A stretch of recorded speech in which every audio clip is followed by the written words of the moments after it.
एक चूहे ने हीरे को निगल लिया और हीरे के मालिक ने चूहे को मारने के लिए एक शिकारी से राबता किया।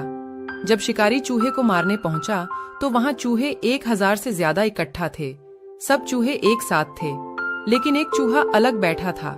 शिकारी ने चूहे को अलग बैठे देखा और उसे मार डाला। हीरे का मालिक हैरान रह गया कि ये वही चूहा था जिसने हीरा निगल लिया था। हीरे के मालिक ने पूछा, तुम्हें कैसे पता चला कि ये वही चूहा था?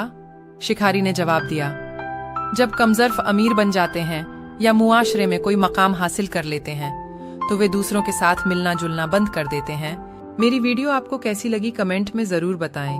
अगर अच्छी लगी तो अपने दोस्तों को भी सेंड करें। मेरे चैनल को सब्सक्राइब कर लिए हैं तो आपका शुक्रिया। अगर सब्सक्राइब नहीं किए हैं तो जल्दी करें और बेल आइकन को भी प्रेस करें ताकि जब भी मैं वीडियो अपलोड करूं आपको नोटिफिकेशन मिल जाए। मिलते हैं दूसरी वीडियो में, तब तक के लिए अल्लाह हाफिज।